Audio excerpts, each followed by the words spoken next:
Salve, salve! Mais uma edição começando do Pode Mais Alego, podcast em parceria do Mais Goiás com a Assembleia Legislativa do Estado de Goiás. Comigo aqui Rubens Salomão e também com o meu parceiro Chico, Francisco Costa, repórter do Mais Goiás. Tudo bem, Chico? Tudo bem, juntos de novo, né, Salomão? Juntos de novo, dessa vez com chuva. Das outras vezes também. Eu não vi a chuva. Mas eu não cheguei a molhar.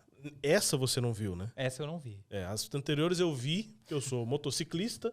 Houve um tempo em que eu era só motoqueiro, mas eu fiquei mais organizado, virei motociclista. Entendi. Mas eu molho do mesmo jeito. E hoje foi uma chuva de repente. Né? E aí, tô assim, um pouco molhado, mas vai secando ao longo do programa. Programa em que a gente recebe, na mesa aqui do Pode Mais Alego, o deputado estadual Gustavo Seba, do PSDB. Deputado, muito obrigado pela presença aqui com a gente no Pode Mais Alego. É muito bom receber o senhor, tudo bem? Tudo bem, satisfação é minha poder estar aqui com o Francisco, com você, Rubens. E poder estar falando com todo o estado aqui através desse Pode Mais, aqui nessa parceria do Mais Goiás com a TV Alego. Bom, prazer ter o senhor aqui. A gente fala sobre vários assuntos, sobre a história do senhor também, sobre a Assembleia, política fora da Assembleia. Mas não sei se existe muita política em Goiás fora da Assembleia. Tudo passa, né, pela Assembleia. Certeza. Mas vamos começar falando sobre essa legislatura, né, deputado? A oposição, ela está menor do que na legislatura passada. Como é que o senhor avalia essa composição de forças hoje na Assembleia? Olha, eu acho que a oposição ela está completamente consolidada. Difícil você mensurar o tamanho dela, até porque se a gente pegar até o exemplo da legislatura passada, ela começou de um tamanho menor e com o passar do mandato ela foi aumentando. Acredito que existe uma tendência também nesse sentido, ainda mais no cenário de reeleição do governador, algo que talvez ele não precise talvez tanto, né, se empenhar para ter uma base muito mais ampla. Então, acredito que a tendência é até aumentar. Mas é uma oposição muito bem consolidada, onde você vê grupos de esquerda, você vê grupos de direita, você vê centro, todos dentro de uma oposição muito consolidada em permanecer como oposição, acredito eu. Ela é diversa, mas tem motivos muito claros, é isso, exatamente, né? O PL tem, é muito diferente do PT. Mas com motivos exatamente muito claros e nítidos de que permanecerá como oposição. Uhum. Gustavo, a gente estava conversando antes da gravação, não tem um líder, né? Ou tem? Como é que está essa questão do líder da oposição? Olha, nós não temos uma definição específica de um líder da oposição. Exatamente por essa pluralidade que hoje existe na oposição, né? Como eu disse, você tem ali extrema esquerda e extrema direita, você tem PT e PL, né? E você tem ali centro-direita e você tem centro-esquerda. Então é difícil você conseguir, de repente, denominar, olha, esse aqui é o líder, porque em algum momento pode causar algum conflito de questões partidárias, enfim. Mas a oposição ela não tem dificuldade de comunicação, ela não tem dificuldade de atuação conjunta, independente de direita e de esquerda. Então, acho que nós não devemos caminhar, pelo menos por enquanto, por uma definição de um nome de líder especificamente. Eu acho que todos ali têm o mesmo papel, mas vamos ver com o andar da carruagem, que é ditado, né? O caminhão de abóbora vai balançando, vai encaixando. Pode ser que a gente chegue numa definição nesse sentido. O que a gente tem visto também nessa legislatura, os processos têm passado muito rápido, né? Os projetos. Teve o projeto, claro que é um projeto positivo, dos projetos sociais. E chegou no mesmo dia, já foi para a CCJ, do dia seguinte já estava votando. A oposição está com um pouco de dificuldade de discutir realmente esses projetos, dar uma freada para dar tempo, né? Porque está muito rápido. Eu acho que não está dando tempo nem de ler o projeto. Não deixa de ser uma preocupação sempre, independente de qualquer que seja o projeto. A intenção é ótima. É um projeto que é bom, que todo mundo vai ficar satisfeito. Tem que se cumprir um rito. E é preocupante que realmente já aconteceu na casa, e eu cito um exemplo que foi muito grave, que foi, por exemplo, a taxa do agro. A taxa do agro foi uma tramitação fora do normal, né? Inclusive, isso abriu até um precedente para contestações judiciais, que eu tenho certeza que vão acontecer, como já estão acontecendo.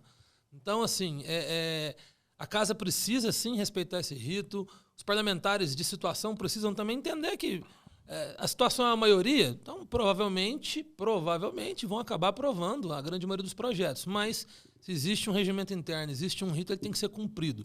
Eu entendo que ele acabou sendo descumprido sim em alguns casos. Como eu disse, foi o caso da taxa do agro, o que vai dar subsídio para contestação judicial. Deputado, o que une a oposição? O senhor disse isso, né? Que ela é diversa, tem grupos politicamente, ideologicamente muito diferentes, mas algo une essas atuações, se não para chegar numa liderança comum, mas em algumas discussões, alguns debates, né, projetos do governo principalmente, tem argumentos aí que unem esses deputados e deputadas. a gente sabe que para a base tem muita coisa, o discurso está muito uníssono, né, digamos assim, em relação à aprovação do governador, a eleição, o resultado da eleição é de vitória no primeiro turno em 2 vezes. O que une o discurso desses deputados de oposição e se há uma dificuldade para se consolidar esse discurso diante de um governador que foi reeleito no primeiro turno e eleito no primeiro turno? Olha, eu entendo exatamente o contrário disso. Eu acho que o que une é exatamente a inoperância do governo. Pois é, a inoperância. A ineficiência do governo. Haja visto que eu não estou questionando a eleição. O governador foi eleito no primeiro turno. Foi opção dos goianos, né? Todos nós respeitamos. Mas eu entendo também que foi um cenário que faltou mais opções para o eleitor. O eleitor não viu viabilidade em outras candidaturas. E eu escutei isso muito. Olha, por exemplo, o agro. Eu sou um produtor pequeno, mas sou produtor. Eu escutei muito produtor falando, olha, eu não vi uma grande obra do Caiado nos 4 anos, eu não vi uma rodovia nova, eu não vi um hospital novo, eu não vi uma escola nova, eu não vi um apoio novo para o agro, mas pelo menos ele não nos prejudica. Como a gente não viu nenhum projeto novo que realmente tivesse viabilidade, nós vamos votar nele. E aí, de repente, foi eleito, a primeira coisa que ele fez foi mandar a taxa do agro. E o que mais se viu foram produtores arrependidos. Então, assim, eu acho que... Teria sido diferente se essa taxa tivesse sido apreciada antes da eleição? Com certeza. Com certeza. Francisco, Goiás, e não é uma fala minha, inclusive, do próprio governador, o que mantém a balança positiva comercial do estado é o agro. Então, assim, não tem nenhuma cidade de Goiás que você vai chegar. Aqui não vai ter um grande volume de pessoas ligadas ao agro. Não estou falando só produtor, porque muita gente, eu escutei muito esse discurso durante, inclusive, essa votação, falava assim, esses produtores tá tudo rico, anda tudo de caminhonete, zero, eu não mexo com esse trem, não me afeta. Afeta. A produção do agro ficando mais cara, o produto fica mais caro para a população. O cara que deixa de plantar, ele desemprega, ele deixa de gerar ICMS, deixa de gerar renda para o município. Né? Então, com certeza, isso pesaria muito no processo eleitoral, não tem dúvidas nenhuma disso. O senhor também estava dizendo que o produtor não viu uma alternativa. Nesse sentido, o PSDB tinha um ex-governador que decidiu de última hora que disputaria o Senado. Teria sido diferente também se o Marconi talvez tivesse entrado na disputa? Ele teria sido essa alternativa, talvez, para esses produtores e para outras pessoas? O Marconi é um cara que fez 60 anos agora. Então, assim, estaria no pleito com 59 anos, novo e com uma experiência de foi deputado estadual, foi deputado federal, foi governador 4 vezes, foi senador da República. Não tem vaidade de cargo. Ocupou tudo que poderia ocupar, né, que poderia almejar nesse sentido. E tem uma bagagem muito grande, tem feitos em qualquer um dos municípios goianos, não existe uma cidade que você chega e que ele não te cite ali obras variadas, né, nas principais áreas de qualquer município. Tenho certeza que ele seria um grande player nessa eleição, mas o que pesou foi a questão partidária. E aí, nesse ponto, a gente tem que reconhecer. O governador Ronaldo Caiado, politicamente, fez o dever de casa. Ele amarrou os partidos, tudo, amarrou o tempo de televisão. O PSDB acabou tendo uma dificuldade de ter tempo de televisão e isso pesou muito na decisão do ex-governador Marconi. Não tenho dúvidas disso. Se lançasse um candidato próprio, mesmo que ele fosse ele o candidato, a chapa seria menor.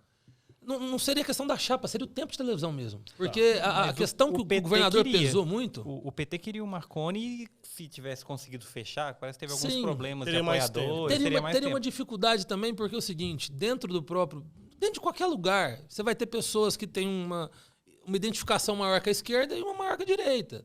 E qualquer um dos lados que ele pesasse, ele teria uma dificuldade do outro lado. Se ele pesasse com o lado com o Bolsonaro, por exemplo, ele teria dificuldade com um grupo dentro do PSDB que teria vínculo com a esquerda. Se pesasse para a esquerda, ele teria dificuldade com a direita. Ele próprio faz oposição ao Bolsonaro, né? Sempre criticou o Bolsonaro, né? Ele sempre criticou o Lula, ele sempre foi oposição ao PT. Também, sim. Então, assim, sim.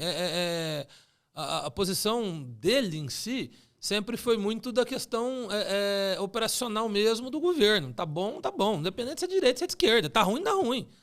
Eu acho até correto isso. Agora, a questão dele em relação ao tempo de televisão, e realmente existiu essa conversa da época do PT, eu não sei até que ponto isso realmente avançou ou não avançou, mas eu tenho certeza que o que pesou muito foi a questão exatamente do tempo de televisão. Por quê? O Caiado teria um tempo esmagador. Ia ficar atacando ele o tempo inteiro, o pouco tempo que ele teria que estar se defendendo, às vezes, em vez de mostrar propostas. Então, isso dificultaria muito, né, num projeto de uma eleição majoritária. Nós estamos falando de uma eleição majoritária. Deputado é muito diferente. Agora, a eleição majoritária, como é que você chega nos 246 municípios, nos 7 milhões de goianos? É através da televisão, é do tempo de televisão, não adianta. Isso é para presidente da República, isso é para governador, isso geralmente é para prefeito de grandes cidades. É uma das maiores ferramentas, né? Então, Isso pesou. Agora, eu tenho certeza que ele seria um grande player, como ainda é. Ele tem 60 anos de idade. Então, assim, tem uma baita de uma experiência, tem feitos, está na política, está ativo. Eu acho que essa eleição, de todo jeito, ele saiu maior, porque ele saiu com desgaste daquela eleição, ele conseguiu se reerguer daquilo, conseguiu mostrar realmente, né, o tanto que ele foi até injustiçado em várias questões, mas ele pôde colocar seu nome à apreciação e foi muito bem votado. Inclusive, acho que ele estava com a eleição praticamente consolidada. E essa disputa esquerda-direita foi o que acabou pesando também, né, no final, né, dessa derrota dele. Deputado, só pegando algo que o senhor disse, que foi as eleições em primeiro turno de Caiado, nessa última o senhor disse que também houve uma questão de falta de opção. Isso também não, e aí eu não vou entrar na pergunta aqui, eu gostaria que o senhor desenvolvesse sobre isso, sobre quem errou, quem poderia ter apresentado não apresentou, se seria ou não o nome de Marconi. Mas aí não é uma falha da oposição, não ter encontrado esse nome? Com certeza. E não falo assim como falta de opção, não desmerecendo os outros candidatos. Não estou dizendo que não seriam boas opções, tanto o Major Vitor Hugo, quanto o Gustavo Mendanha, quanto os outros candidatos. Não é um desmerecimento deles. Eu acho que essa construção não foi feita antes. Não existiu uma viabilização, como, por exemplo, aconteceu com o Caiado na eleição que ele ganhou. O nome dele já vinha sendo trabalhado no dia que o Marconi foi eleito, o Caiado já estava se trabalhando para ser candidato a governador. E foi conseguindo se consolidar como uma oposição. A oposição ficou rachada. Tinha esquerda, tinha direita, tinha um Mendanha, e não conseguiu chegar num denominador, num consenso, ninguém conseguiu avançar. E não que não seriam boas opções, qualquer um deles, não estou desmerecendo o trabalho deles, estou dizendo que foi uma falha da oposição mesmo, concordando com você, política, de não ter conseguido nenhum desses nomes já se sobressair desde o começo do mandato do Caiado. Por exemplo, o próprio Daniel foi uma pessoa que saiu fortalecida da eleição que ele disputou contra o Caiado. E ele começou fazendo uma oposição inteligente. Começou, inclusive, se consolidando. Eu acho que seria um nome que teria caminhado nesse sentido. E aí acabou optando, né, por se unir ao governador e acabou deixando esse espaço que não foi muito bem ocupado nesse momento em relação aos demais grupos de oposição. Interessante o senhor dizer isso, essa questão do Daniel ter ficado na oposição no começo. Nós vemos o Marconi continua fazendo essa oposição, mesmo que ele não vai disputar governo em 4 anos, não sei se é o caso. Quem disse? Mas ele, eu não sei. Ainda. Candidatíssimo. Já é candidato, então cravou, candidato. Certeza disso.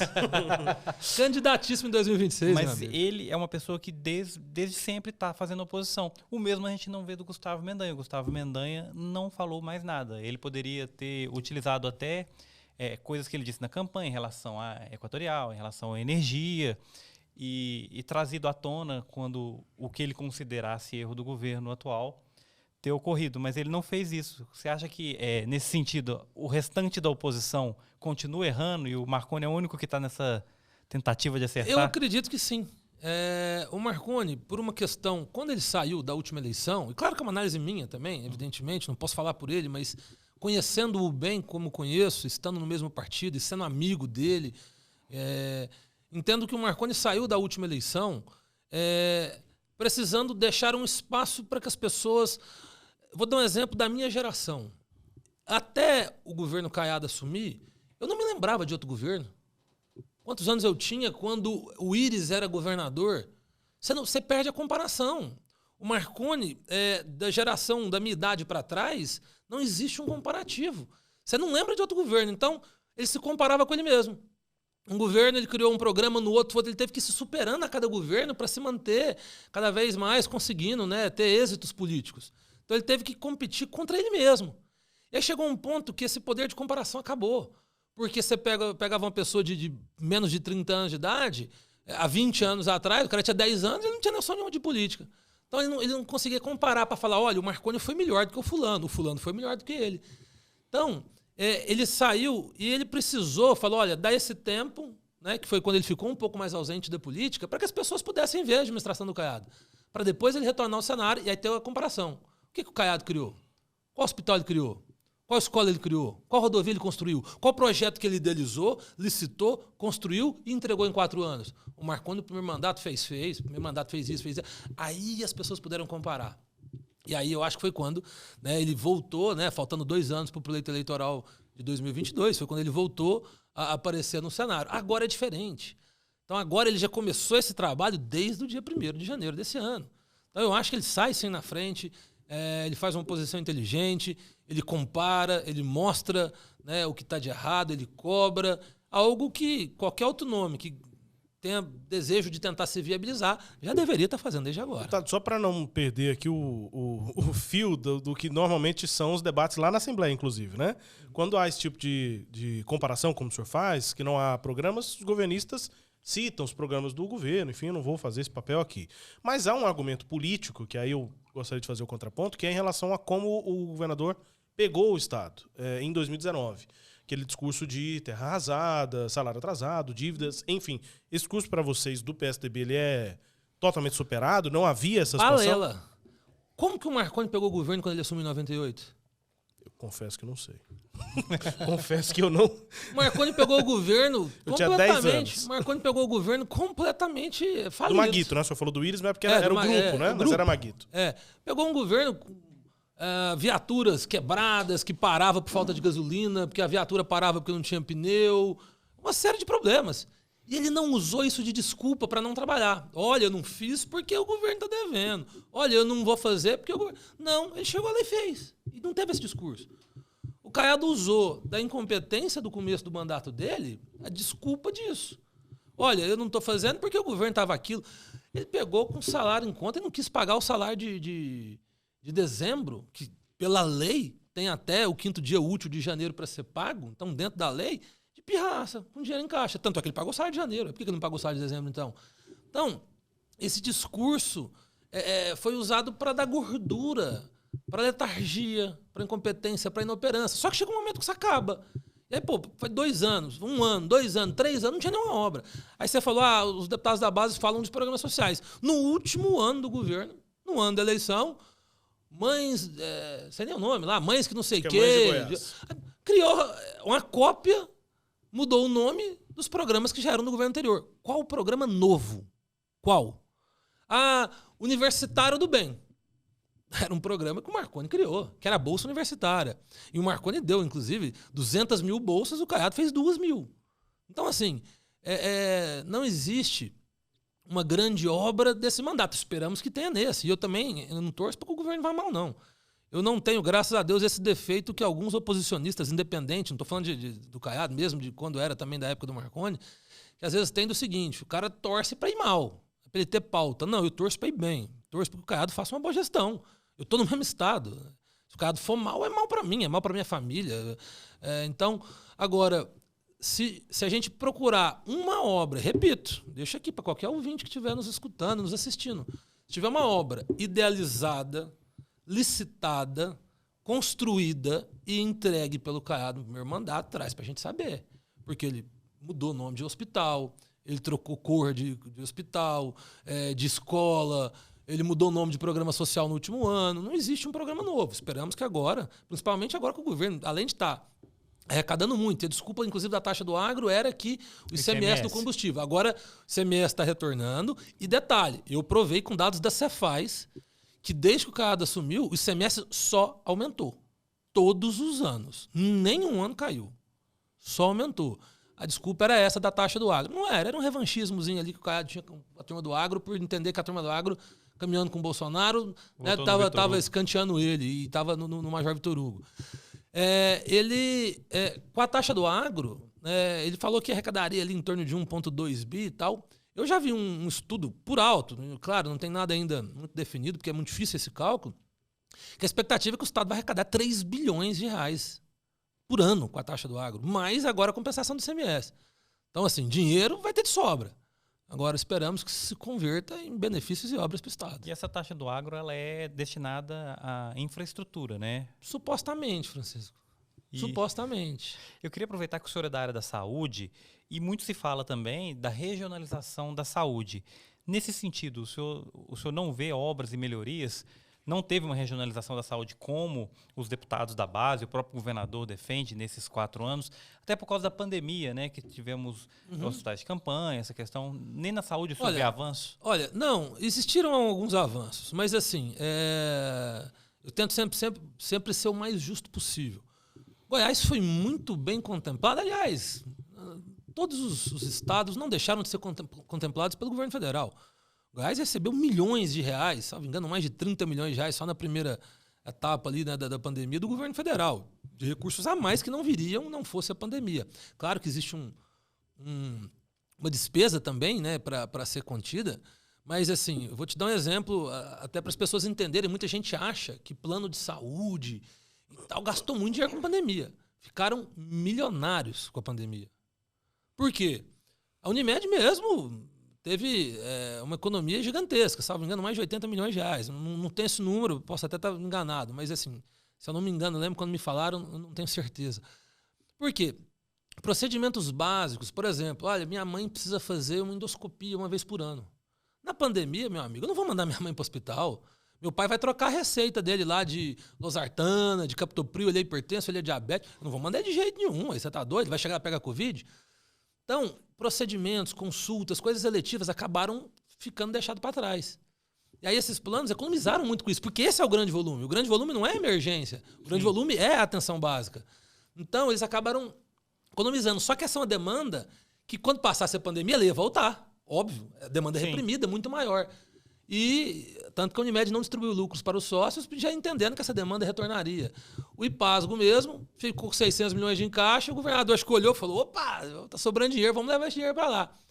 Não fizeram um planejamento para o ano seguinte da pandemia e cortaram os atendimentos pela metade.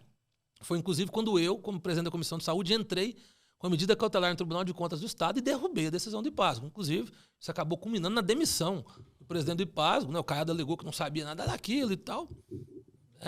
Enfim, demitiu o presidente.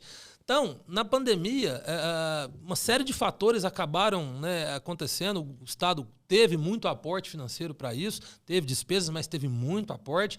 Agora, eu acho que um avanço, talvez, que o governo possa ter tido, foi indo um pouco na descentralização de atendimentos de emergência, pela necessidade mesmo. Como é que você concentra todos esses casos de UTI aqui? Então, eles acabaram descentralizando um pouco, muito longe da necessidade. E ainda temos o grande problema, que é a atenção nos municípios básica. É você ter um especialista, é você ter um atendimento primário para não sobrecarregar as unidades estaduais, que não continua sobrecarregada. Não a ser uma regionalização, então? Não foi uma regionalização, porque ainda existe hoje, o principal tratamento do interior é a ambulância-terapia. Então, qual que é essa regionalização? Que o cara lá precisa de um especialista, tem que vir para cá. O cara lá precisa fazer uma colecistectomia, uma cirurgia de vesícula, ele tem que vir para cá. O cara precisa passar num oftalmo, ele tem que vir para cá. Ué, isso é uma regionalização. Na pandemia, como eu disse, com o dinheiro que eles conseguiram, falaram, vamos contratar a lei de UTI ali, vamos pegar o setor privado? Beleza, isso foi uma regionalização. Mas foi uma necessidade óbvia, né, da pandemia. Não tinha como não fazer mesmo, não. Senão acabava de colapsar 100%. Agora, qual hospital foi construído pelo governo Caiado? Hospital novo. Mudar a AME... Inaugurou as policlínicas, né? Foi ele que fez?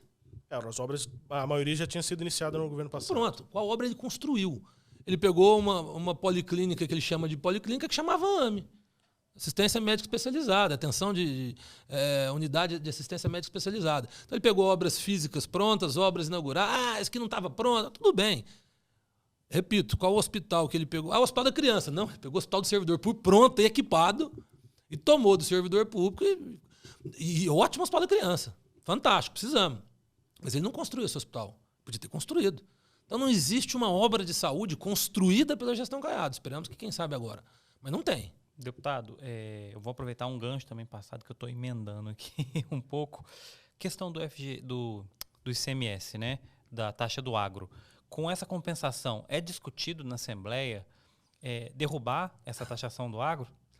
Olha, deveria ser, mas é um projeto que o governador tem que mandar. Sabe que dia que isso vai acontecer? Nunca. Que dia que o governador vai abrir mão aí de sei lá quantos bilhões de reais por ano? Tomou gosto, amigo. Você vai estar recebendo dinheiro lá, já foi, salvo engano, 218 milhões de reais nesses primeiros meses. Então, assim, vai nunca fazer isso. Vai nunca. Agora, é o que deveria ser feito, porque se a desculpa era o ICMS, a perda que ele estava tendo, o ICMS retornando agora, qual a desculpa? Tenho certeza que o governo vai ficar caladinho em relação a isso, porque é o tipo da taxa que dificilmente você vai conseguir. É muito difícil você ver no Brasil uma taxa ser revogada. Você vê taxas novas, você vê a briga para não deixar as taxas novas serem criadas. Agora, você vê um imposto ser revogado, meu amigo, é para entrar para a história. Mas quem sabe? Deputado, Na época, e o senhor foi deputado na época do governo do PSDB, havia sempre uma crítica constante à Assembleia de que a Assembleia era puxadinha do Palácio das Esmeraldas. E isso foi tão repetido que acho que não tem nem muito dedo para eu repetir isso aqui, né? Como é que a senhora avalia hoje? Hoje a Assembleia tem uma ampla maioria também do governo, como o governo do Marconi chegou a ter também uma maioria bem ampla, e o presidente Bruno Peixoto tem esse discurso de mãos dadas. Ele usou esse termo, né? essa expressão, para dizer que tem mãos dadas entre o Legislativo e o Executivo. O senhor acha que hoje a Assembleia ela é muito mais harmônica do que independente, pensando nos termos lá da Constituição? Olha, na verdade, eu entendo que isso depende de cada legislatura. Isso não é uma coisa que é puxadinho na época do PSDB, aí é puxadinho nessa do Caiado. Não é. Depende muito da legislatura e dos parlamentares que lá estão, de entenderem o seu papel. Não é porque você é situação que você tem que falar amém para tudo aquilo que o governo manda. Então depende muito da postura dos deputados. Eu era situação quando era o governo do PSDB. Já teve inúmeros projetos que eu contestei o governador, levei e consegui, inclusive, fazer o governador recuar. E ele sempre teve esse diálogo, coisa que não aconteceu, por exemplo, com o Caiado na legislatura passada. Que diálogo que ele teve com os deputados da taxa do água? Você acha que algum deputado ali estava confortável de votar aquilo? Tiveram que defender porque era obrigado. Obrigado no sentido de que se não defender está rompido, vai perder os cargos, vai perder não sei o quê. Agora, vou te dar um exemplo. Teve uma PEC na época que o Marconi mandou que eu fui relator. Uma PEC que mexia com questão de salários, com direito de servidor público, e todo mundo, nossa, isso é PEC, é péssimo, é isso, é aquilo. Eu peguei a PEC para relatar e fui no governador. Governador, do jeito que está aqui, não é interessante para o Estado. O servidor tem essas ponderações. Escutei todos os setores, representantes da polícia, dos professores, servidores da saúde, todos. Recebi todos, primeiro fui no governador. Expliquei para ele os principais pontos do projeto, que seriam pontos de serem reavaliados. Ele prontamente nos atendeu, recebeu os servidores, chamou a equipe dele. De 5 pontos levantados, ele mudou os 3. 2 ele também negociou. Falou, esse aqui não tem jeito, porque senão também perde. E pronto. E foi feito de uma forma, com diálogo. Então, eu acho que essa é a independência que a casa tem que ter. Não é que, eu sou situação, vou votar tudo que tem, que eu não vou poder contestar o governo. Ué, lógico que eu vou contestar. E também não é porque eu sou oposição que tudo que chegar lá eu vou falar que é ruim. Eu já votei projetos favoráveis do governo e já elogiei. Raríssimos. Acho que teve um só no mandato passado. Quando ele acabou com o soldado de 3ª classe, passou para a 2ª. A promessa era ir para a 1ª. Ele não cumpriu a promessa, mas já era uma melhoria. Parabenizei. Falou, ótimo, de 3ª para a 2ª já é um avanço. Parabéns, governador. Então, eu acho que essa questão de autonomia da casa depende muito mais dos parlamentares. E, claro, também do presidente. O presidente Bruno, ele foi muito habilidoso, tanto na eleição dele, haja vista também que foi eleito por unanimidade, e, se não me engano, a última unanimidade que eu lembro foi do ex-deputado Jardel Seba, que inclusive é meu pai, que também foi unânime a eleição dele. O Jardel e o Witt foram reeleitos com unanimidade. O Witt também foi com unanimidade? Na reeleição, sim. Na reeleição. Mas na eleição ninguém tinha sido, né? Na primeira. Então, o Bruno foi muito habilidoso e eu tenho certeza que ele está conseguindo fazer com que a Assembleia tenha essa independência, independente da postura dele.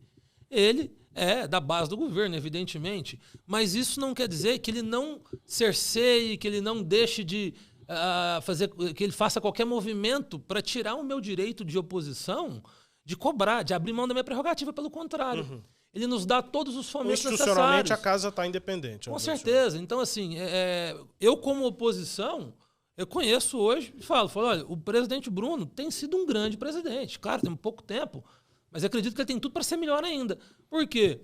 Eu tenho autonomia, eu tenho o meu direito preservado dentro da casa, eu faço parte das comissões, foi discutido oposição, situação, não é porque você é da oposição, você não pode ir para a CCJ, meu colega do PSDB está na CCJ. Mesmo que se ele fosse pegar, por exemplo, a proporcionalidade partidária, pelo regimento da casa, ele poderia até tirar o PSDB da CCJ. Falou, não, de forma alguma, o PSDB vai ficar na CCJ. É importante também ter oposição lá. Então, ele tem fomentado esse debate porque isso é bom para o Estado, isso é bom para o governo também, não é? Então, acredito que a forma como ele está conduzido... também, né? Ele já foi oposição, exatamente. Aliás, foi muito mais oposição do que situação. Na carreira, né? Sim. Então, acho que ele tem feito um grande trabalho nesse sentido e fica até os meus parabéns ao presidente Bruno. Gustavo, foi bom você ter citado o Jardel, que é uma pergunta que a gente sempre faz para os deputados que vêm aqui. É questão da história mesmo, como que entrou para a política. Você entrou por causa do Jardel, do seu pai, ou isso vem de antes? O que te motivou? Você sempre quis ser... Não, casa política, sem dúvida nenhuma. Mas aí... desde novo, o senhor sempre olhava para o que o pai fazia e falava, eu quero ser isso? Agora eu tenho até um primo companheiro ali na Assembleia. Cara, é o seguinte, eu cresci no meio político, evidentemente, né? Meu pai foi eleito a primeira vez em 98 e eu sempre acompanhei meu pai, por exemplo, desde as cirurgias que meu pai fazia no hospital, eu gostava de ir. Tomei gosto e virei médico. Acompanhei meu pai na vida pública, aprendi bastante. Mas eu sempre tive uma coisa, eu sempre falo, eu não sei se eu era normal, mas eu, desde criança, eu gostava de assistir programa eleitoral. O pessoal fala, você é doido. Eu gostava de achar que eu estava escolhendo meus candidatos. Esse aqui é meu presidente e tal. Nem votava. Eu também. Mas eu gostava de exercer. Não pelo mesmo motivo. Eu gostava de ver o pessoal engraçado, sabe? Também, mas essa é uma parte que todo mundo gosta, né? Essa é a parte que todo mundo gosta. Das sátiras que a gente vê naqueles programas, né? O cara lendo o programinha lá, né? Isso. Mas eu sempre gostei de verdade de escutar a proposta. Eu gostava de achar que eu tava escolhendo meu candidato e tal, e ficava bravo, pô, o cara... Meio torcida, assim, meio de futebol também. Então assim, e eu sempre incentivei, cara, pessoas mais novas a entrarem na política. Porque eu sempre entendi o seguinte, às vezes eu ia conversar, a primeira eleição minha, na verdade assim, meu pai me influenciou pelo exemplo, mas não pela vontade dele, pelo contrário. Por que eu falo isso? Eu passei na residência, eu formei e trabalhava em Três Anjos, Campo Alegre, Corumbaíba. Você não fez faculdade aqui, né? Não, fiz em Minas, em Uberaba. Uhum. Quando eu me formei, Rubens, eu voltei para Goiás, vim para a região da minha cidade de Catalão, minha terra natal, e trabalhava em várias cidades ali da região. Trabalhei um bom tempo, e claro que isso também acabou me popularizando na região. E aí eu passei na residência de dermatologia, uma das mais concorridas do país. Passei em primeiro lugar aqui no HDT, Hospital de Doenças Tropicais, e vim fazer residência. E quando surgiu essa questão de eu ser candidato, na verdade, surgiu por uma ausência, uma lacuna. Meu pai tinha um vice-prefeito que seria o nosso candidato, ele acabou tendo um rompimento com meu pai, umas questões administrativas que meu pai não concordava e não tinha nome. E aí, era o Rodrigo, né? Rodrigão. Uhum. E aí a região onde eu trabalhava se reuniu, foi atrás do meu pai. Falou, Gustavo, tem que ser nosso candidato. Meu pai não queria de jeito nenhum. Que pai que quer? Um filho larga uma residência médica de dermatologia, meu amigo. Ele até falou, não, eu até acho que o Gustavo vai acabar entrando na política, mas depois da residência. Eu estava no meio da residência, cara. Não. A residência mais concorrida do país. Pai nenhum quer. Então, o Jardel não. Meu pai não queria de jeito nenhum. Meu pai fez o contrário. Hã? Conseguiu terminar? Não, eu faço TI para candidatar. Estou até hoje. E o povo, esse menino é doido. Largar uma residência médica de dermato para mexer, mas é gosto, cara. Eu entendo que foi uma decisão acertada, porque o que eu fazia como médico, eu faço do mesmo jeito. A minha missão é a mesma. O médico tem que salvar a vida, não tem? Ele dá conta de salvar a vida toda vez? Às vezes não, né? Pra salvar a vida lá tem caso que não tem jeito, né? Mas a só missão Deus. é essa, né? Quando você não vai dar conta de salvar, meu amigo, você tem que tentar proporcionar, amenizar a dor, amenizar o sofrimento, dar o seu melhor pro paciente. O deputado tem que resolver o problema, o agente público tem que resolver o problema da cidade, tem que resolver o problema do estado, tem que resolver o problema do país, da família. Ele vai resolver sempre tudo? Não. Mas ele tem que amenizar o sofrimento da população. Só que a ferramenta é mais ampla. Eu já via isso e falei, não, eu vou topar o desafio. Eu também não estava me preparando para aquilo naquele momento. A minha ideia era entrar mais lá na frente, talvez. E eu acabei topando e entrando nisso por plena convicção mesmo. E tenho certeza que foi uma decisão acertada. E acho que o Estado também concordou com a minha decisão. Caso contrário, não estaria no terceiro mandato, né? Trabalhando bastante. Foi 14, né? O primeiro. 14. 27? 14, 18 e 22. Tinha 27 anos de idade. Pois é, não tinha... O senhor passou para a residência para dermatologia, mas era essa a especialidade que eu queria, na medicina? Era, porque na verdade é o seguinte... eu sempre... Qual que é a especialidade do Jardel? Ele é ginecologista obstetra. Tá. Fez mais de 6 mil partos, mas assim, eu até gostava bastante da área da obstetrícia, mas não era... Eu sempre gostei muito... Brilhava o olho. E minha medicina é o seguinte, quando você passa na faculdade, você sabe o que você não quer. O que você quer, você vai decidir só lá no final. Eu acho que não é só na medicina, não. Eu acho que o cara que está no direito também, ele vai dizer que eu não quero de jeito nenhum, né? No final ele acaba escolhendo. E eu tenho uma irmã dermatologista, e hoje uma das maiores dermatologistas do país, extremamente bem sucedida, muito boa no que ela faz. Ela mexe muito na parte de estética e me brilhou muito o olho na parte oncológica da dermatologia. Eu queria fazer cirurgia oncológica, eu queria mexer com a parte de câncer, ela mexia na parte estética, e eu queria fazer uma cirurgia que chamava, uma especialidade que chamava cirurgia micrográfica de mols. E na época tinha 36 pessoas no país só que fazia, e eu já estava com o olho brilhado naquilo, e no meio da residência acabei tomando a decisão de me afastar. Cirurgia pra quê? Pra você tirar câncer, principalmente de face. É porque geralmente numa cirurgia de face, um câncer de pele, você vai lá e tira a maior margem possível para não ter perigo de retorno. No rosto, como é que você tira uma grande margem? Então ela é como se fosse laminando, né, quando você tira o câncer, para você tirar o mínimo possível. Você vai olhando no microscópio, tem célula de câncer, ainda você tira mais um pouco. Não tem mais, você tira uma margem menor. Para você desfigurar talvez menos o paciente, entendeu? E a minha vontade era caminhar nesse sentido, mas acabei enveredando na vida pública e estou até hoje. Mas não deixei de atender. Atendo emergência, adoro emergência, era uma área que eu gostava de muito. Lá em Catalão? No estado todo. Eu atendo em Campo Alegre, atendo em Itaúsu, eu tenho inclusive uma unidade móvel, faço atendimentos voluntários, atendo em hospitais que me convidam. Eu gosto. A minha profissão é medicina, né? Eu estou deputado, mas a minha profissão é essa. Pois é, mas aí essa é a questão assim, que eu queria só entender. O senhor que sempre quis, assim, no fundo, tinha uma vontade de ir para a política? Ou essa história de escolher o candidato lá quando o senhor era criança, o senhor não queria ser uma das figurinhas que o senhor colecionava? Eu sempre gostei de política, eu sempre soube que eu estaria participando de política, seja escolhendo, seja ajudando, seja contribuindo como médico, e quem sabe seja como candidato. Mas não era assim, eu vou ser candidato a deputado. Eu, sei lá, podia ser, podia não ser, não estava com isso planejado. Meu planejamento estava focado exatamente na parte profissional da medicina. Quando surgiu essa oportunidade, meu amigo, é aquela história, o cavalo passou arriado. Eu montei. Entendeu? E acho que foi uma coisa que eu já tinha essa vontade de atuar na vida pública, talvez, como eu disse, às vezes, podia ser até como gestor, não como candidato. Tanto que, inclusive, até hoje eu faço ainda um MBA de gestão pública, gosto muito de me aperfeiçoar nessa parte, principalmente na área da saúde.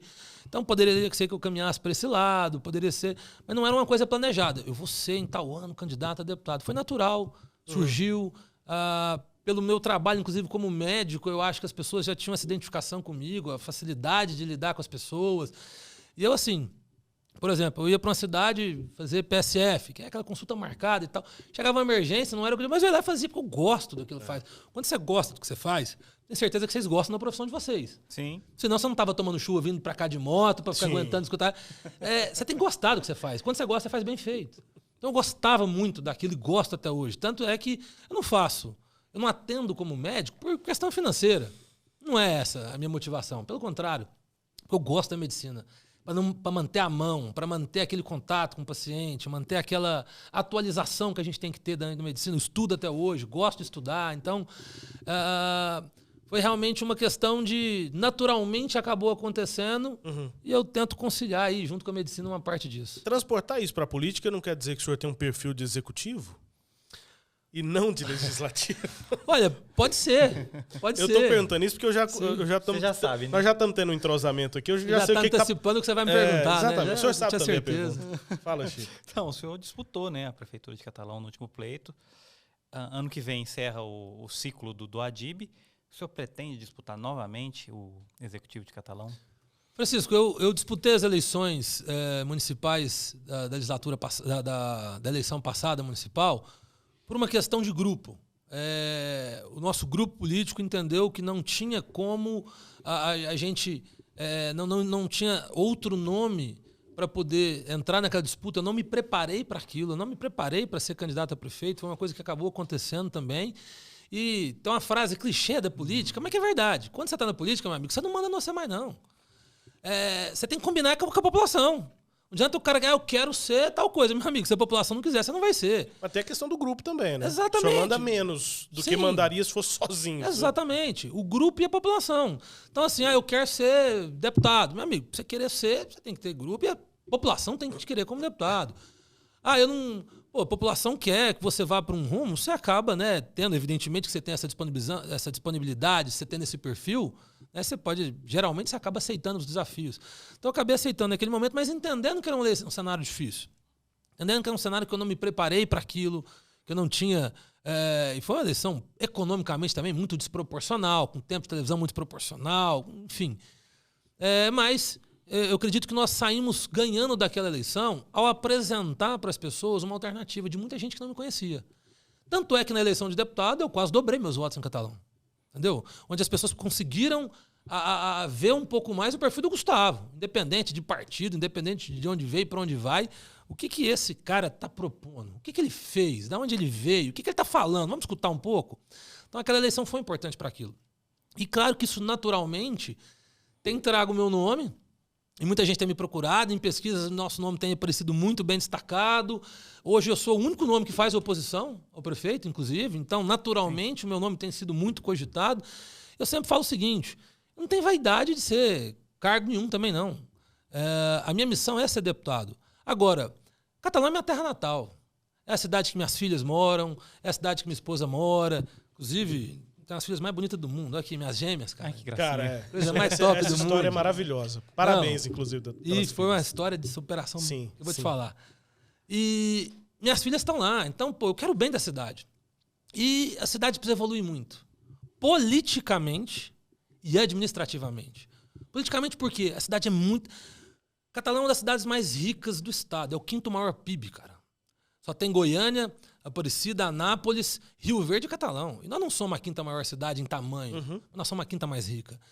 E eu diria que nós somos uma das mais atrasadas politicamente, porque lá ainda tem essa questão de perseguição, de coronelismo, o prefeito manda, o comerciante que não pôs adesivo, vai não sei o quê, papapá.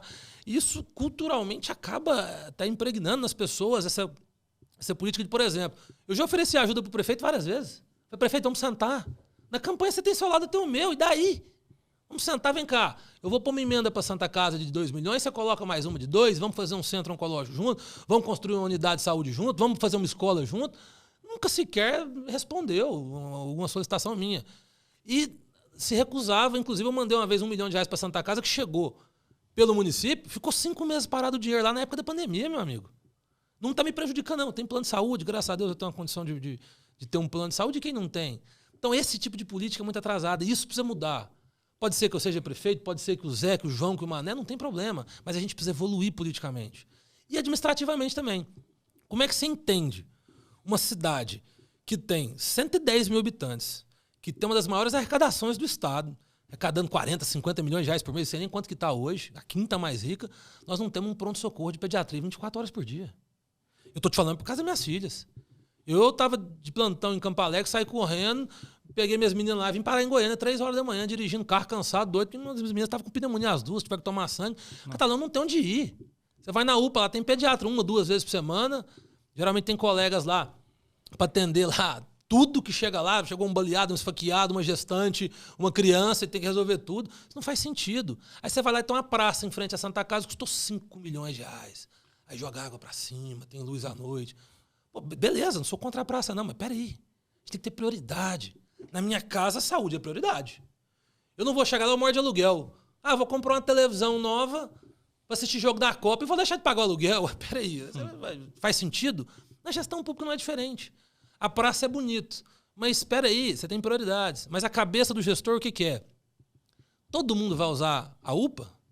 Não. Mas todo mundo vai ver a praça, não vai? Os 110 mil... Vai passar lá em algum momento. Aí vai passar, não, praça bonita, prefeito bom. Isso precisa mudar. Então, o meu projeto para a cidade é mudar isso. É ter prioridade, é ter uma política que passou a eleição, meu amigo. O prefeito é o fulano, o deputado é o Beltrano, o governador é o Beltrano, cada um tem seu lado, é junto, não interessa. Vamos trabalhar junto? Na eleição briga de novo, aí vai lá, xinga, faz o que quiser. Mas durante o pleito, cara, isso tem que acontecer. Isso acontece em qualquer outra cidade, mas em Catalão não.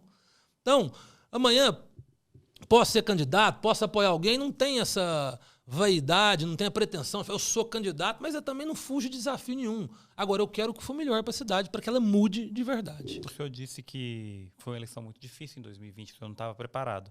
Agora é mais fácil, né? Olha, eu entendo que eu consegui mostrar um pouco mais do nosso perfil para a população. E como eu disse, haja visto, foi o resultado dessas eleições, onde proporcionalmente também financeiramente, qualquer pessoa que você conversar lá da região vai te dar essa informação. A minha eleição foi muito mais humilde do ponto de vista de estrutura financeira, e nós crescemos muito. Pra você ter ideia, eu lutei contra prefeito, vice-prefeito, todos os secretários municipais, 15 vereadores. De mandato, eu tinha uma vereadora só. Mas a gente tem trabalho, tem legado, tem a população do nosso lado, e nossa votação praticamente dobrou lá. Financeiramente, o meu gasto foi irrisório, perto do candidato do prefeito. Então, eu acho que a gente cresceu muito. E claro que isso acaba influenciando para as eleições seguintes, né? Inclusive, o candidato do prefeito é o seu primo, né? O Jamil Meu Calil. primo. Como é que é a relação de vocês? Cara, eu não tenho nenhum tipo de problema com ele pessoalmente. Pelo contrário, nós crescemos juntos. Gosto dele como pessoa, sempre convivi muito bem com ele.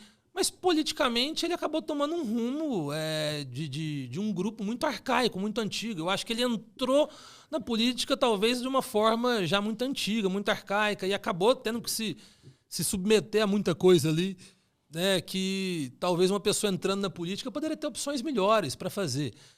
Mas eu não tenho problema pessoal nenhum com ele. Repito, acho que ele, administrativamente, politicamente falando, está num lado muito errado, muito arcaico, muito um retrocesso muito grande, e que isso vai influenciar muito, inclusive, no mandato dele.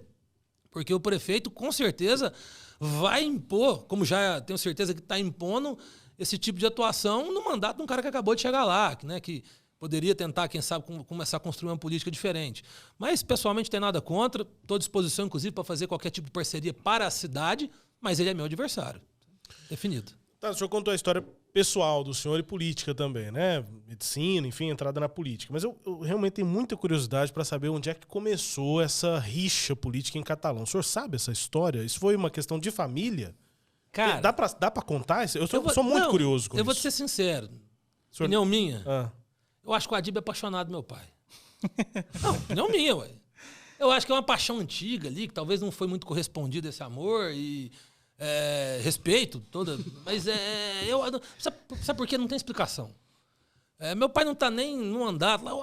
Cada 10 palavras que o prefeito fala, 11 é Jardel. Não, deputado, como é que começou isso? Foi com os dois mesmo, lá atrás, anos 90? Foi. Na verdade, é o seguinte... Antes disso não tinha, são os dois, na verdade, assim, evidentemente que ninguém melhor para contar isso do que os dois, né? Claro. Mas, assim, eu entendo que... Eu sei que lá atrás, todo mundo, na verdade, veio do MDB. O próprio Marconi veio do MDB. Sim. Meu pai foi do MDB. Eram de um grupo só político, como o próprio Marconi. E lá atrás, eu acho que desde quando começou a haver divergências, quando meu pai saiu do MDB, isso começou a se acentuar. Entendi. E o Adib, na verdade, familiarmente, meu avô tinha um hospital e ajudou muito ele lá, manteve ele lá, aquele negócio. Então, existia até um vínculo próximo entre eles. Mas eu acho que meu pai acabou tomando um rumo e que o Adib não aceitava esse crescimento. Eu não sei o que era essa paixão mesmo, e ele queria ter alguma coisa com meu pai, eu não sei. Mas, assim, de lá pra cá foi uma coisa, assim, fora do normal. É uma psicopatia, assim, entendeu? E, claro, meu pai também, evidentemente, tem posições rígidas, tem uma posição muito bem definida e sempre se posicionou. E acaba que isso acabou tornando, né, uma divisão na cidade histórica muito grande. Uhum. Agora... meu pai segue a vida dele e tá lá e me ajuda como deputado e ajuda na região toda. Tem uma experiência que pouquíssimas pessoas têm. 4 vezes deputado estadual, 3 vezes presidente da Assembleia. Acho que não tem ninguém que foi 3 vezes presidente, salvo engano. Só ele. Foi prefeito da cidade, foi governador interino 2 vezes, né? E até hoje, eu falei, o prefeito fala 10 palavras, 11 é o Jardel. Isso, Jardel, aquilo é uma paixão não correspondida. Não tem outra explicação. Meu pai não tá nem lembrando que o cara existe. Aí meu pai, de vez em quando, vai lá e tem que responder algumas mentiras que ele fala, inventa pra caramba, mente pra caramba, toma processo, né?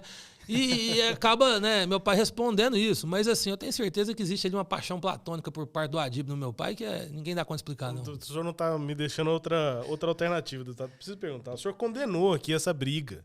O senhor disse que você é meio retrógrado. Quando o senhor diz isso de paixão platônica, então o senhor não está alimentando essa mesma briga? De forma alguma. Porque o senhor foi eleito com 27 anos, o senhor é jovem, o senhor está com 36, né? Você perguntou a minha opinião. O senhor não poderia ter uma postura mais Tá bom, eu vou virar pra você e falar assim, olha, eles brigam porque...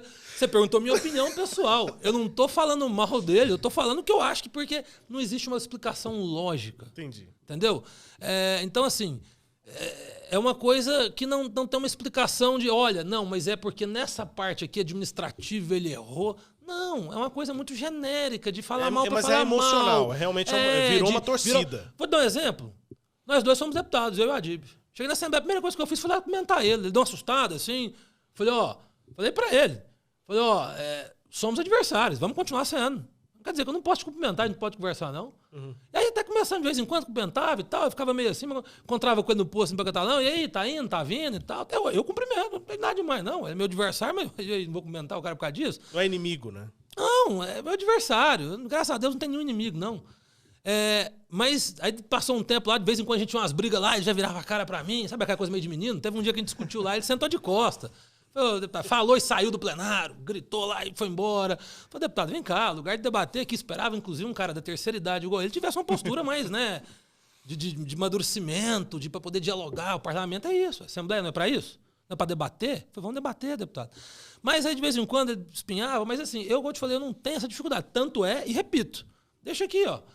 Prefeito de Catalão de Belia, se o senhor quiser, me chama lá no seu gabinete, vamos discutir as emendas do ano que vem. Vê o que você está precisando, desde que você tenha uma contrapartida que não seja praça, que não seja essas coisas, que seja saúde ou educação, que é prioridade, eu vou lá e coloco o dinheiro. Destino a emenda impositiva. Vou lá no gabinete dele. Não tem essa dificuldade. Eu acho que a gente evolui. E acho, inclusive, ele, prefeito, ele já evoluiu algumas coisas. Ele já teve alguns momentos dele, quando ele era um pouco, talvez, até mais lúcido, assim, mas ele já teve... ele teve a história dele como prefeito. Ele fez coisas boas pela cidade. Agora, eu acho que esse rancor, esse negócio acabou dominando muito ele, né? E isso acaba prejudicando a cidade. Igual eu te falei, ele transmite isso para mim, ele transmite para qualquer um que seja adversário dele, qualquer um que não concorde politicamente com ele, o cara não presta. Vou dar um exemplo para você agora. Ele tinha a base de vereadores total dele lá. Mandou um projeto para vender a SAI. E aí todo mundo meteu o pau para os vereadores, falando, não vão votar. No outro dia ele xingou os vereadores, tudo, ameaçou, os caras não prestam. Gente, o cara era bom até ontem. Aí o cara não concordou com ele em nenhum projeto, votou tudo que ele mandou. Aí o cara não presta mais? Então, assim, não dá. É esse tipo de coisa que é retrógrado. A SAI continua pública. Por enquanto, sim, porque ele não conseguiu os votos na Câmara. Mas ele está atrás dos vereadores lá para tentar reverter, para tentar mandar o projeto. Não, eu vou precisar apertar rapidinho. A SAI está com saúde financeira? É um erro privatizar? Como é que o senhor avalia? É um erro gigante. Porque o governador, por exemplo, privatizar a Saneago, ou pelo menos vender uma parte, é proposta desse governo e do anterior. E lá em Catalão a situação é diferente. Olha, na verdade, a questão de órgãos públicos, você tem que fazer uma análise de cada órgão. De cada um, né? O órgão é deficitário? O órgão está dando prejuízo? O órgão está deixando de entregar o serviço? Por que não fazer uma concessão? Por exemplo, eu sempre fui favorável ao modelo de OS. É uma gestão privada. Agora, a OS na saúde, tá? Diga-se de passagem, porque não depende de cada lugar. A SAI hoje, ela é milionária.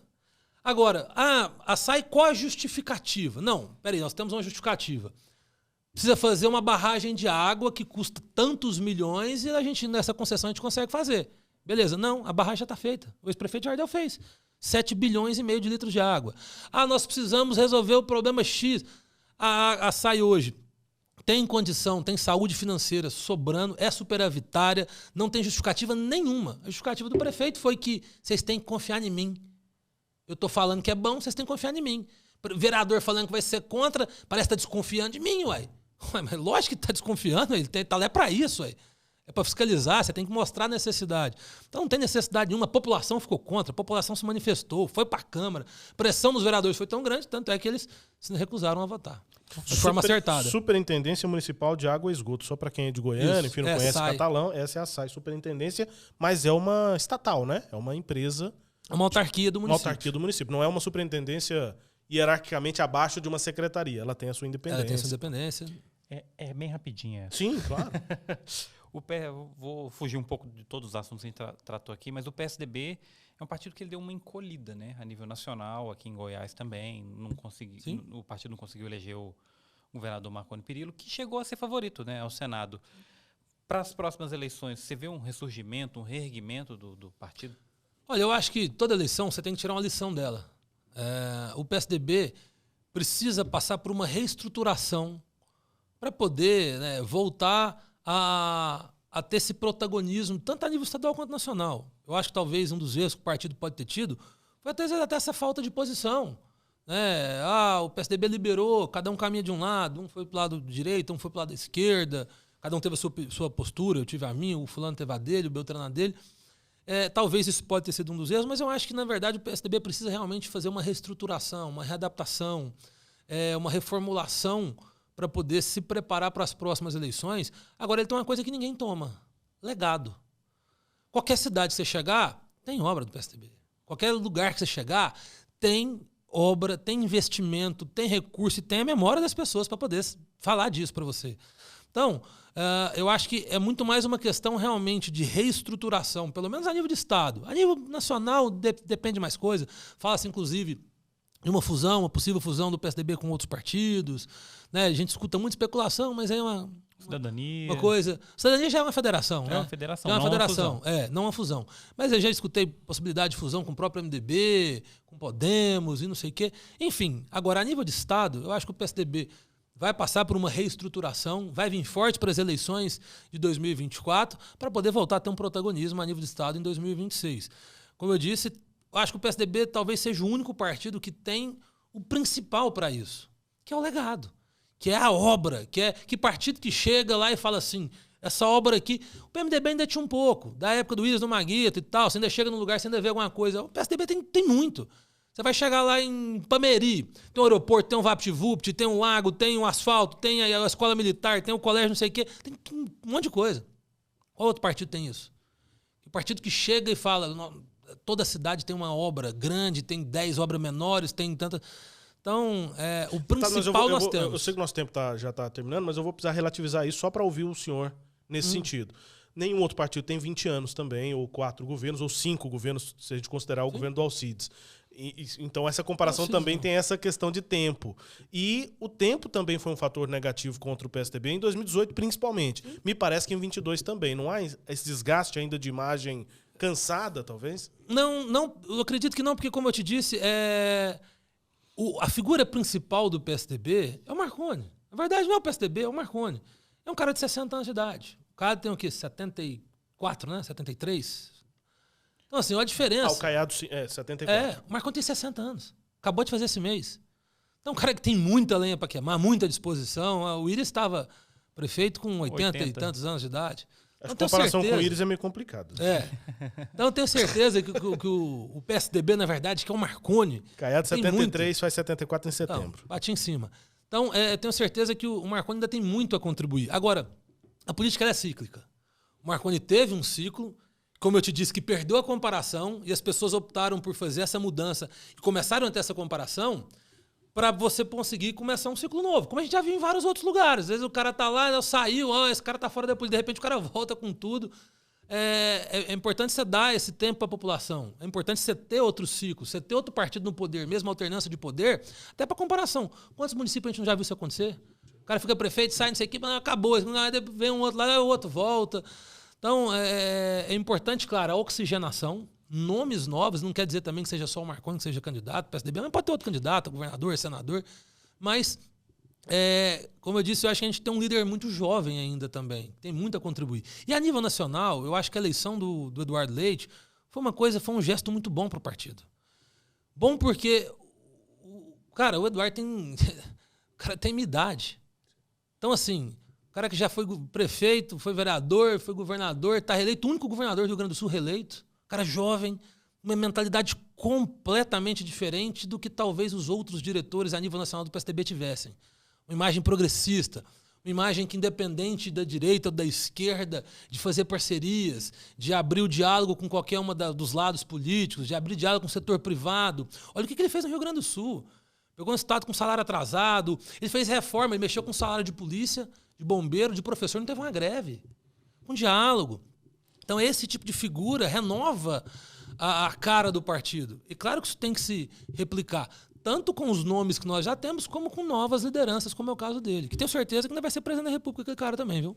Bom, tá aí a previsão, né? Mas tempo tem. Tempo pra isso tem. O cara tem minha idade, jovem. E o Eduardo Leite. Pensei que você tá falando de Marconi Pereira. Sim. Eduardo Leite, também é um player. Eduardo Leite. Não vai sair a dicção. O Eduardo Leite já é um nome nacional, né? Já é um nome nacional. Estou falando, e tenho certeza que ainda vai ser presidente da República. Sim. E está fazendo essa reoxigenação a nível nacional muito importante. Bom que a dicção travou só no final, porque infelizmente nosso tempo terminou. Deputado, muito obrigado pela presença aqui. Uma primeira conversa, mas o Pode Mais Alegre tem sempre o espaço aberto aqui, a mesa aberta. A gente vai voltar a conversar. Obrigado. Olha, eu que agradeço, Francisco, Rubens, a toda a equipe do Mais Goiás. Um prazer poder estar aqui. Peço desculpa, nós estouramos o tempo, falamos demais. Mas tô sempre, quando a prosa é boa, a gente não vê o tempo passar, né? Tô sempre à disposição. Muito obrigado aí pela oportunidade. É isso, Chico. Até mais. Conversa boa, né? Conversa boa, sem dúvida. Até mais, amigo. Muito bem, é isso. Com o deputado estadual Gustavo Seba, recado aqui, você nos segue aí, se inscreva no canal no YouTube da Assembleia Legislativa e também no canal do Mais Goiás. Obrigado a você que nos acompanhou até aqui nessa edição do Pode Mais Alegre. Até a próxima. Até mais.